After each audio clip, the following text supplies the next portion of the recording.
Վարչապետը հրապարակում է, ես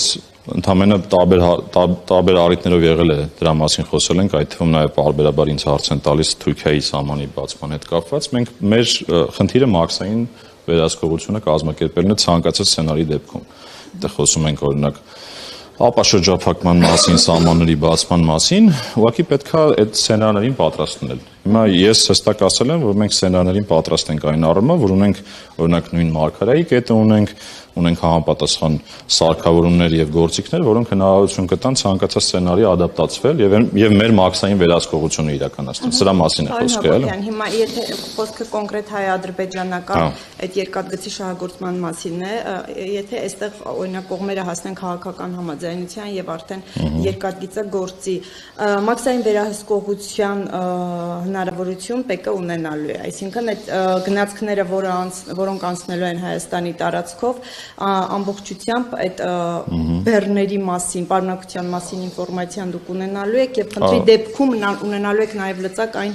ստուգելու։ Այսինքն այդտեղ ոչ իհարկե, տեսեք, ցանկացած հարց, որ քննարկվում է եւ խոսվում ենք Հայաստանի սահմանի հատման մասին, այո, այդտեղ կա մաքսային վերահսկողության հարց եւ միշտ մաքսային վերահսկողության հարցը լինում է օրակարգային հարցերից մեկը, թե ինչպես է կազմակերպվելու։ Այդ տեսանկյունից ես ասացի, սցենարներին պատրաստ ենք, իսկ կոնկրետ այդ խոսակցությանը ես տեղակ չեմ։ Իսկ այդ դեպքում, երբ որ քաղաքական պաշտոնյաների պատասխանատուների կողմից խոսվում է դյուրացված անցում կազմակերպելու պատրաստակամության մասին, այստեղ ինչ է առաջարկվում Ադրբեջանին, որ օրինակ չի առաջարկվում մյուս անցումների դեպքում, ինչով է տարբերվելու սա, այդ դյուրացումը ինչ է նշանակում, կբացատրեք։ Ես նշեցի, տեսեք, կան տարբեր քննարկումներ, որոնց արդյունքները ինստիտուցիոնալ ձևով հրապարակվում են համապատասխան աշխատանքային խմբի ղեկավարության կողմից։ Երբ որ նման հրապարակումներ կլինեն, կլսեք։ Իսկ դյուրացում ասելով, եթե ընդհանրապես, տեսեք, եթե որպես որն է դրա պրակտիկան, հիմա էլ մենք կյանքում ունենք, ասենք մենք մեր կյանքում ունենք ռիսկերի համակարգ, որտեղ ավտոմատ կերպով ինչ որ ցուցիչներ ուսումնասիրելով մեր համակարգը ինչ որ ապրանքներ ուղարկում է կանաչ ուղի, ինչ որ ապրանքներ դեղին ուղի, ինչ որ ապրանքներ կարմիր ուղի։ Դրանք օրինակ կանաչ ուղի գնալը նշանակում է, որ առանց որևէ խնդրի կարող է անցնել սահմանը, որովհետև հայտարարագիրը նախորդ դրացվել է, որևէ ռիսկ չկա տվյալ ապրանքի հետ եւ ինքը սահմանը անցնում է։ Կամ օրինակ ավտոմատ բաց թողնման համակարգ ունենք, արդեն պիլոտավորեցինք, որտեղ էլի այդ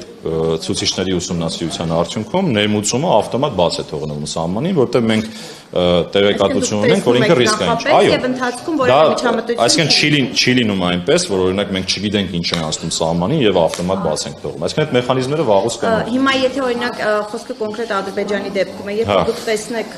այն բեռը, որ անցնելու է, տեսնեք խնդիր, դուք հանգիստ կկարողանաք այդ բեռը ստուգել եւ թույլ տալ կամ թույլ չտալ։ Իհարկե, այսինքն մենք մեր վերահսկողությունը, մեր իրավասությունների շրջանակներում մաքսիմալ վերահսկողությունը անելու ենք այնպես, ինչպես անում ենք հիմա ցանկացած սահմանի դեպքում։ Հիմա այդ ռեժիմը մենք